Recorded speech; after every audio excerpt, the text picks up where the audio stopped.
Rivers ran cold and clear through the valleys. Animals moved quietly through the trees. And in this land, small groups of people lived simple lives. These people are called the ancient tribes of Britain. They did not have big houses. They did not have money. They lived in small villages, close to the land, close to the water, close to each other. They hunted animals for food. They grew wheat and barley in small fields. They made tools from stone and bone. Life was hard, but it was also full of meaning. These early people believed deeply in the world around them. They believed that the rivers had spirits, that the trees were alive with power, that the sky watched over them. They built great stone circles, like the famous Stonehenge, to connect with the sun and the seasons. Standing stones that still stand today, thousands of years later, silent and still, like old teachers waiting to be understood. And even then, even in those earliest days, something was growing in this land, something quiet, something strong. A story was beginning. And the question is, where would it lead? Many hundreds of years passed. The tribes of Britain lived and grew and fought with each other. They were brave people, strong people, but they were alone in their island, far from the great empires of the world. And then, one day, something changed. Across the sea, in a land called Rome, a powerful general looked at a map. He looked at a small island at the edge of the known world, and he decided to go there.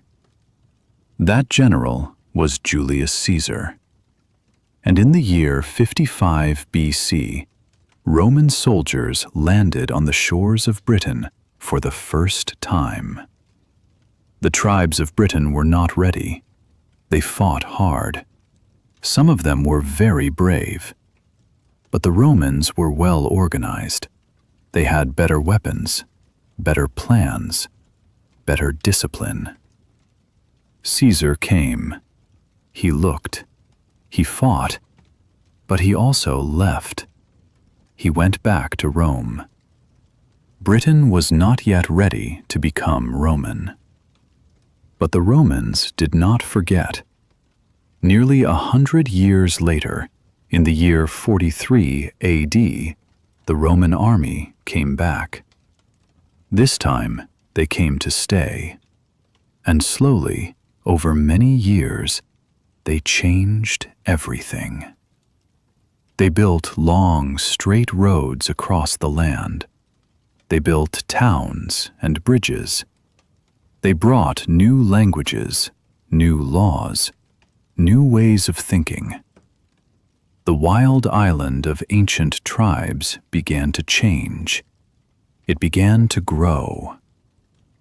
But deep in the hills and the forests, the old ways did not disappear completely. And that is a very important thing to remember in this story. Time passed. The great Roman Empire began to grow weak. After almost 400 years in Britain, the Roman soldiers slowly left. They were needed in other places. The empire was falling apart. And when they left, Britain was alone again. But this time, it was different, because now new people were coming. From across the cold North Sea, warriors and farmers from the lands we now call Germany and Denmark began to cross the water. These people were called the Angles, the Saxons, and the Jutes. They were strong, adventurous people. They came looking for land, for a new home. And they found it. They settled in the green valleys and rolling hills of Britain. They built new villages. they spoke a new language, a language that was the early beginning of the English we speak today. The Angles gave their name to their new land. They called it Angleland, and slowly, over many years, that name became England. Think about that for a moment. The name of one of the most famous countries in the world came from a small tribe of people who crossed the sea looking for a better life. This is what history teaches us, that big things often start very small, that names and words carry enormous power. The Anglo-Saxons, as they came to be known, created kingdoms across the land. Small kingdoms, each with its own king, each with its own laws. And for a while, there was peace. But peace in the ancient world never lasted very long. Just when the Anglo-Saxon kingdoms began to feel settled, just when life began to feel a little more calm, the horizon changed. Ships appeared. Long, narrow ships with tall, decorated heads, ships that moved fast across the gray water. And the people on those ships were not coming to trade. They were not coming to talk. The Vikings had arrived. The Vikings came from the far north, from the lands of Norway and Denmark. They were fierce and fearless sailors. They raided the coasts of England. They attacked monasteries and villages. They took gold and food and people. The English people were terrified. Monks wrote about them in their diaries with shaking hands. Who were these strangers from the sea? What did they want? At first, the Vikings only came to raid and then leave. But slowly, they began to stay. They settled in the north and east of England. They brought their own language, their own gods, their own ways. And once again, England was a land of different people, different cultures, different voices. But in the middle of all this fear and change, one man stood up. One king refused to give up. His name was Alfred, Alfred the Great. And his story is one of the most remarkable in all of English history. A young king, almost defeated, hiding in the marshes, slowly building his strength, learning, planning, and waiting for the right moment to fight back.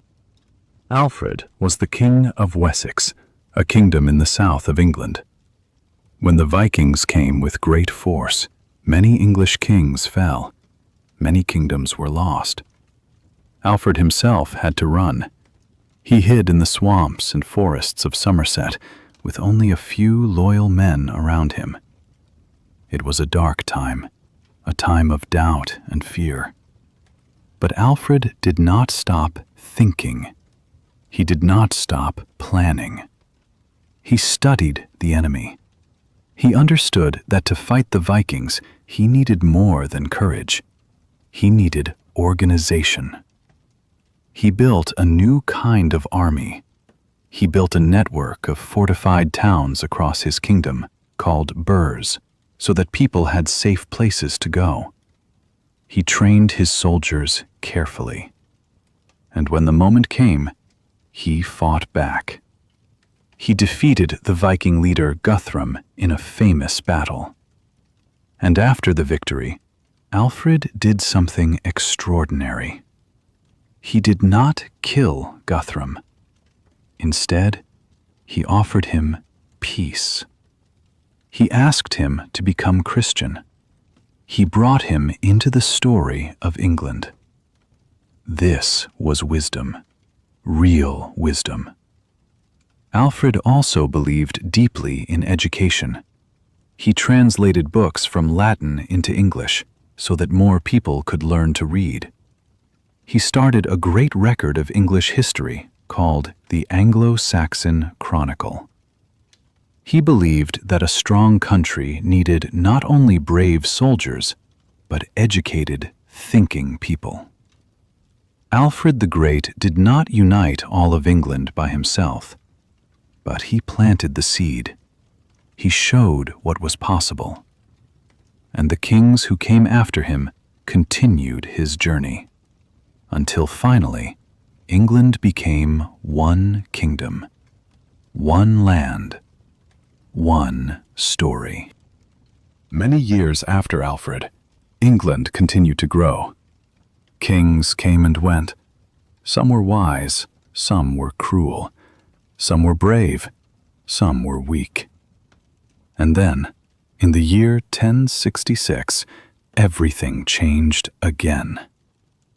A powerful Norman duke from across the English Channel, a man named William, believed that the English throne belonged to him. And when the English King Harold refused to give it up, William gathered his army and crossed the sea. The two armies met at the Battle of Hastings on a hill in the south of England. It was a long and terrible battle. By the end of the day, King Harold was dead. William had won. And from that moment, England was never the same again. The Normans brought a new language, a new ruling class, new laws, new ways of building. The great stone castles that still stand across England today, those were Norman. The French words that fill the English language today, words like beef, castle, royal, justice, those came from the Normans. England became a mixing place, a land where ancient tribes, Romans, Anglo-Saxons, Vikings, and Normans had all left something behind. And from all of those different people, from all of those different stories, something new was slowly being born. A language, a culture, a nation. And that is the remarkable truth at the heart of this story. England was never just one thing. It was always a journey, a long, slow, beautiful journey.